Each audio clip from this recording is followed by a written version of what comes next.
Today we're gonna talk about RFPs or requests for proposals, what they are, how do they affect the communication between clients and service providers, what we need to know about them, and what can we do with them or what we can do about them, whatever sounds better. Hi guys, Fabio Palvelli here with another video. This video is part of a small series of videos, and I feel like I said videos way too much, that I have designed and produced to kind of give you an introduction to the concept of strategy for designers and artists, because knowing how to react to RFPs can help you with positioning. And it can help you with how clients perceive you. First of all, what are RFPs and what functions do they serve? RFPs, or requests for proposals, are usually emails sent out by clients to collect pricing and availability information for your services. This is what an RFP looks like. As you can see, there is a request for like a pricing about a job. In this case, this is an RFP for an architectural visualization job. There is not really a request for time or availability. I still get RFPs sent to my inbox directly, even though I have not worked in the production for a couple of years now. And what this shows me is that when sending out RFPs, usually clients don't really look for a specific artist or designer.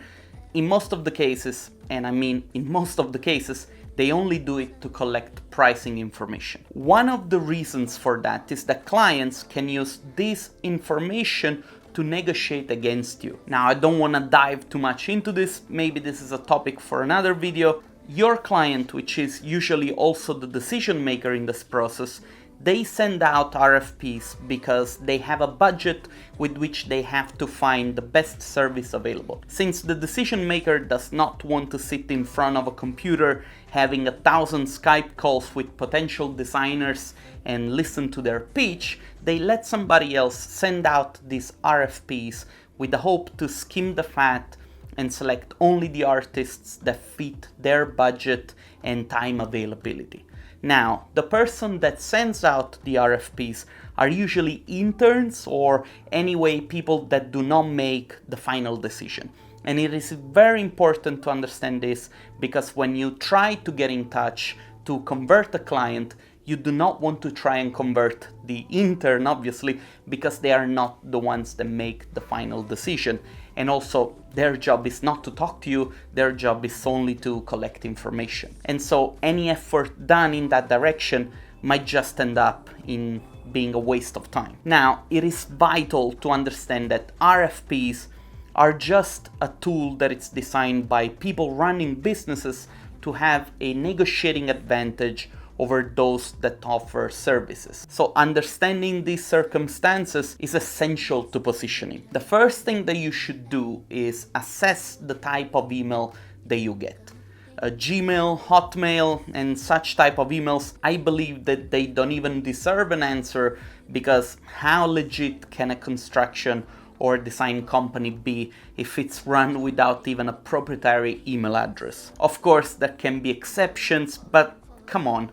Let's try to elevate ourselves and let's try to elevate our standards. Secondly, the more generic an email is, the more it means that these guys are shopping for prices and availability only. They might not all be looking for someone to work with, they're just testing the market, and so they want to know the prices so that when they can go to other designers, they can negotiate their prices against the prices that you have given. Now, obviously, we don't want to miss out on any possible chance to turn an opportunity into a sale. So, in the case of an RFP, I would answer with a short message like this one. Hi there, thanks a lot for contacting us. We just looked at your studio and we loved your work, and we look forward to working together. We are available for the dates that you have requested, but we will need to get more information about the project in order to send you a correct estimate. Preferably, we would like the chance to discuss the project face to face or maybe over Skype also, because we would like to have the possibility to get to know you before starting a cooperation together. Now, try to understand that what I'm suggesting here, we want to focus on building relationships. Make this your primary objective. And please, please, please, Do not just copy the text that I just given you letter by letter, but be creative, use your language. You are a designer, behave like a designer, be creative and make your own thing. If the RFP instead is very specific and it includes a project description with, say, a PDF of the whole project and all possible information, as well as the description of what the client is asking for you to do, don't make the mistake to think that the intention of this email is a lot different from the previous example that I just gave you. It is still an RFP and it still has the job to cut through the noise and get the information needed for the client to make a decision. And again, that information is usually a price information. However, if you feel like the RFP looks a lot more real and legitimate, and usually you can feel it in your belly, one thing that you can do, and this is very important, pay attention, is to add your own PDF description of your company, a description of your process, maybe a section with endorsement and positive feedbacks from your past clients, as well as a generic price list for your services.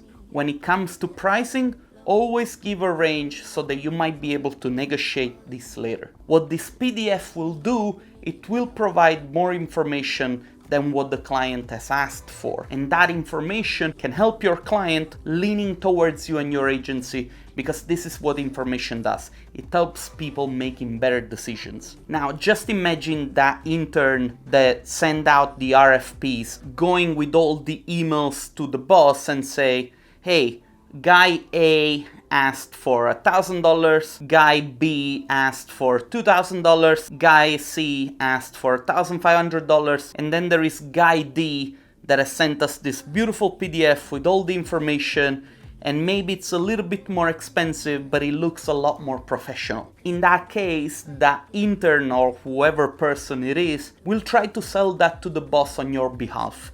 And that's because you have done good groundwork and you have presented something that it's a lot more pleasing. Of course, at the end of the day, if that decision is based solely on money, they're going to disregard your offer anyway, but that doesn't mean that you shouldn't try. In addition, no matter what, try to always follow up with a phone call the day after you answer the RFP.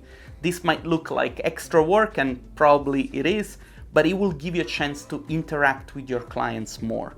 And the beautiful thing about interacting is that you get better at it the more that you do it. So the more chances you have to try and interact with the client in person or over the phone or Skype, the easier it will get for you to convert these cold leads into sales.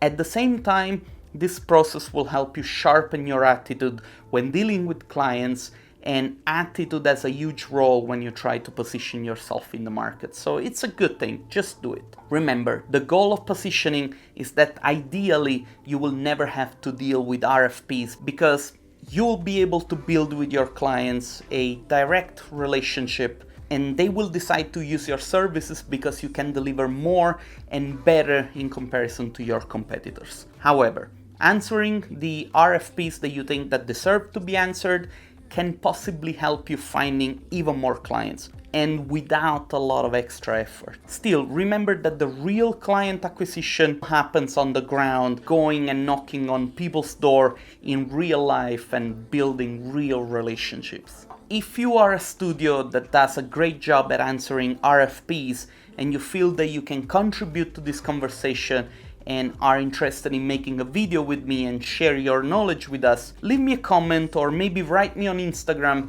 and let's start a conversation. It could be fun and it could be very educational for all of us. I really hope that you find this video useful. If you do, feel free to share it with your community, get the conversation going, and as always, my name is Fabio Palvelli. Thanks a lot for watching, and I'll see you guys next time.